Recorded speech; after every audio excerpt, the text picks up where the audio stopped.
நீங்க 20ல இருந்து 40 வயசுக்குள்ள இருக்க ஒரு நபரா தினமும் பணத்துக்காக கஷ்டப்பட்டு உழைக்கிறீங்க. ஆனா கடைசியில அந்த பணத்தை உங்களால மேனேஜ் பண்ண முடியலன்னு நினைக்கிறீங்களா?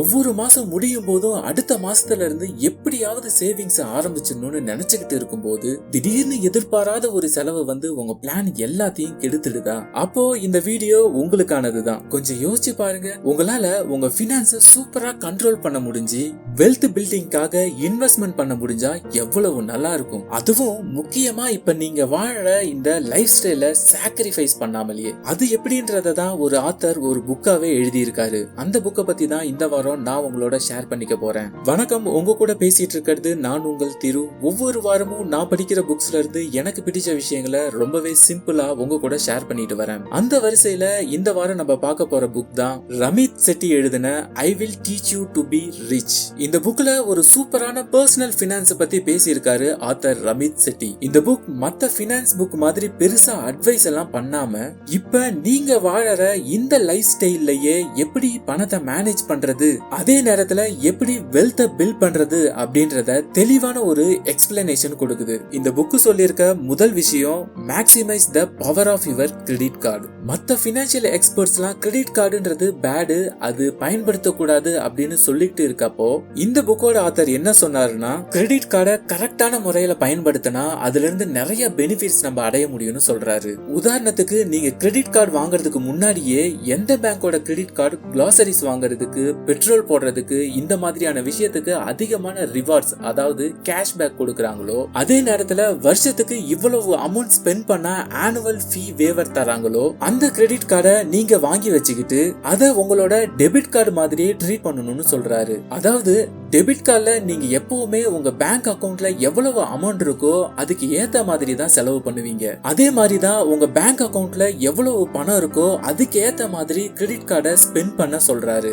மாசம் முடியும் போது இந்த கிரெடிட் கார்டோட பில்ல உங்க பேலன்ஸை வச்சு நீங்க பே பண்ணணும். இப்படி பண்றதுனால என்ன பெனிஃபிட்னு கேட்டீங்கன்னா ரெண்டு பெனிஃபிட் இருக்குன்னு சொல்றாரு. முதல் பெனிஃபிட், எல்லா மாசமும் கிளாசரிஸ்க்கும் ஃபியூயலுக்கும் நீங்க உங்க கிரெடிட் கார்டுல இருந்து ஸ்பெண்ட் பண்றதுனால அதுக்குன்னு ஒரு ரிவார்ட் பாயிண்ட் உங்க அக்கவுண்ட்ல பில்ட் ஆகிக்கிட்டே இருக்கும். அந்த ரிவார்ட் பாயிண்ட்ஸை நீங்க அக்குமுலேட் பண்றது மூலமா அந்த பேங்கோட ரிவார்ட் ஸ்டோர்லயே உங்களுக்கு என்ன வேணுமோ அதை நீங்க வாங்கிக்கலாம். நார்மலா நமக்கு ஷாப்பிங் ஆப்ல கிடைக்கிற மாதிரியே எல்லா பொருட்களுமே அங்கேயும் கிடைக்கும். ரெண்டாவது பெனிஃபிட், நீங்க கன்சிஸ்டன்டா இந்த கிரெடிட் கார்டு யூஸ் பண்ணி அதோட பேமெண்ட்டை கரெக்டான டைம்ல கட்டுறதுனால உங்களோட கிரெடிட் ஸ்கோர் சூப்பராவே இன்க்ரீஸ் ஆகிருக்கும். அது மூலமா நீங்க ஃபியூச்சர்ல ஹோம் லோன்லாம் வாங்கும்போது உங்களுக்கு கம்மியான இன்ட்ரெஸ்ட் கிடைக்கிறதுக்கான சான்சஸ் நிறையவே இருக்கு. ரெண்டாவதா இந்த புக்ல சொல்லி இருக்க விஷயம் சூசிங் த ரைட் பேங்க். சரியான பேங்க் அக்கவுண்ட் நம்ம சூஸ் பண்ணல அப்படின்னா நமக்கு தெரியாமலே ஹிடன் சார்ஜஸா நம்மளுடைய மணி நிறைய வெளியே போகும்னு சொல்றாரு ஆத்தர். அது நம்ம ஒரு லாங் ரன்ல பார்க்கும்போது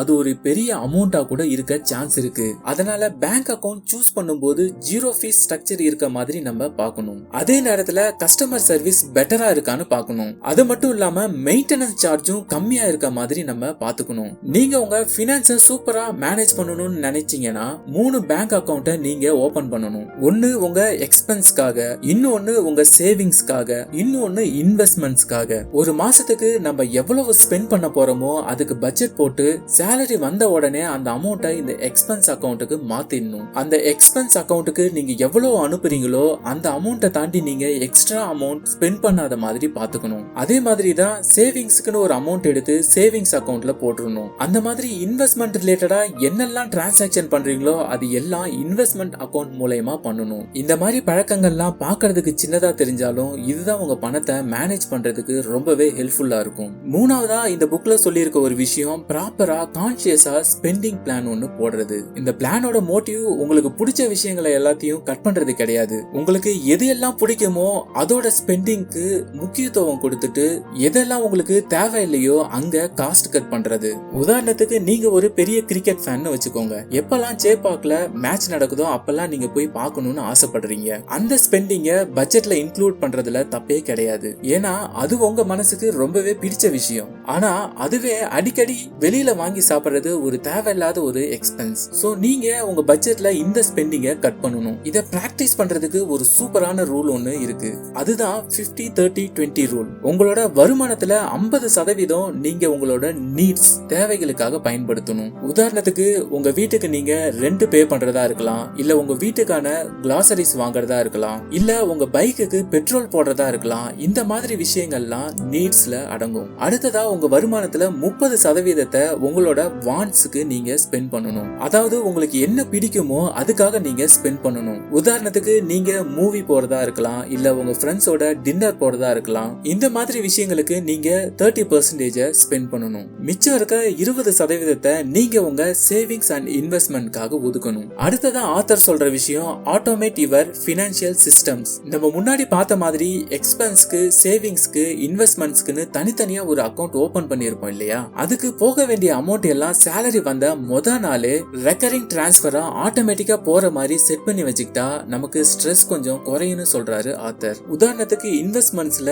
மியூச்சுவல் ஃபண்ட் மூலமா நிஃப்டி 50 ஃபண்ட்ல மாசம் மாசம் எஸ்ஐபி மெத்தட்ல 2000 போட்டு இருக்கீங்க. நீங்க இப்போ என்ன பண்ணணும் அப்படின்னா மாசம் மாசம் ஆட்டோமேட்டிக்காவே உங்க பேங்க் அக்கவுண்ட்ல இருந்து 2000 ரூபாய் இந்த இன்வெஸ்ட்மெண்ட் அக்கவுண்ட்ல வந்து அந்த மியூச்சுவல் ஃபண்ட்ல ஆட் ஆயிடும். இப்படி ஆட்டோமேட்டிக்கா ரெக்கரிங் டிரான்ஸ்ஃபர் நீங்க பண்ணி வச்சுக்கிட்டீங்க அப்படின்னா ஒன்னு கன்சிஸ்டன்டா நீங்க இன்வெஸ்ட் பண்ணிக்கிட்டே இருப்பீங்க, இன்னொன்னு சேலரி வரும்போது உங்களுக்கு அந்த அமௌண்ட் வேற எங்கேயும் ஸ்பெண்ட் பண்ணணும்ன்ற டெம்ப்டேஷன் இல்லாம இருக்கும். அடுத்ததா இந்த புக்ல சொல்லி இருக்க விஷயம் the importance of investing early. நான் நிறைய வீடியோஸ்ல சொல்லியிருக்கேன், வெல்த்தை பில்ட் பண்றதுக்கு ஒரு பவர்ஃபுல்லான டூல் எது அப்படின்னா அது இன்வெஸ்ட்மெண்ட் தான் அப்படின்னு. வெறும் சேவிங்ஸ் பண்ணிக்கிட்டே இருந்தா மட்டும் வெல்த்ன்றது பில்ட் ஆயிடாது. ஏன்னா இந்தியாவுல இன்ஃப்ளேஷன் ரேட் ரொம்பவே அதிகமா இருக்கு. உதாரணத்துக்கு நீங்க உங்க 25வது வயசுல இன்வெஸ்ட்மெண்ட்டை ஸ்டார்ட் பண்றீங்க. மாசம் 5000 ரூபாய் ஒரு 12% ரிட்டர்ன் தரக்கூடிய ஒரு மியூச்சுவல் ஃபண்ட்ல நீங்க கன்சிஸ்டன்டா போட்டுட்டு இருக்கீங்க. இப்படி நீங்க போட்டுட்டு இருந்ததால உங்களோட 50வது வயசுல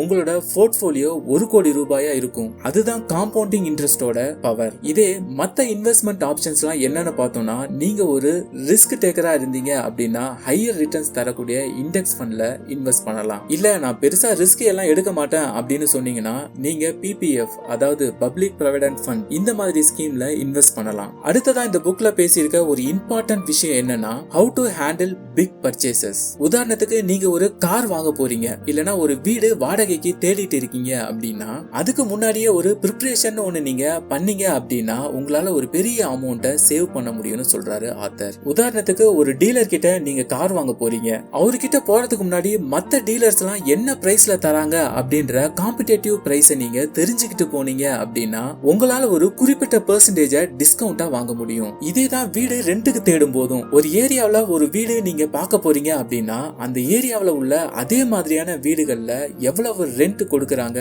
அப்படின்றத நீங்க தெரிஞ்சுக்கிட்டு போனீங்க அப்படின்னா உங்களால அங்கேயும் நெகோஷியேட் பண்ணி உங்க ரெண்ட்டை குறைக்க முடியும். வெறும் 1000 ரூபாய் குறைச்சாலே வருஷத்துக்கு 12000 ரூபாய் நீங்க சேவ் பண்ண முடியும். கடைசியா ஆத்தர் இந்த புக்ல சொல்ற ஒரு விஷயம் living a truly rich life. Rich லைஃப்னு ஆத்தர் என்ன மீன் பண்றாரு அப்படின்னா எதெல்லாம் உங்களுக்கு சந்தோஷம் தருமோ அதையெல்லாம் நீங்க பண்றது, அப்புறம் எந்த ஒரு நிதி நெருக்கடியும் இல்லாம இருக்கிறது. இது ரெண்டையும் ஒருத்தவங்க அச்சீவ் பண்ணிட்டாலே அவங்க ஒரு ரிச் பர்சன் சொல்றாரு ஆத்தர். இந்த புக்ல சொல்லி இருக்க சின்ன சின்ன விஷயங்களை நம்ம கன்சிஸ்டன்டா நம்ம லைஃப்ல அப்ளை பண்ணிக்கிட்டே இருந்தோம்னா நம்மளாலையும் ப்ராப்பரா மணி மேனேஜ்மெண்ட் பண்ண முடியும். அதே நேரத்துல வெல்த்தையும் பில்ட் பண்ண முடியும். முக்கியமா நம்ம லைஃப் ஸ்டைல சாக்ரிஃபைஸ் பண்ணாமலே. சோ இதுதான் இந்த புக்ல சொல்லி இருக்க முக்கியமான விஷயங்கள். அடுத்த வாரம் வேற ஒரு புக் சம்மரியோட உங்களை சந்திக்கிறேன். அதுவரை உங்களிடமிருந்து விடைபெறுவது உங்கள் திரு. நன்றி, வணக்கம்.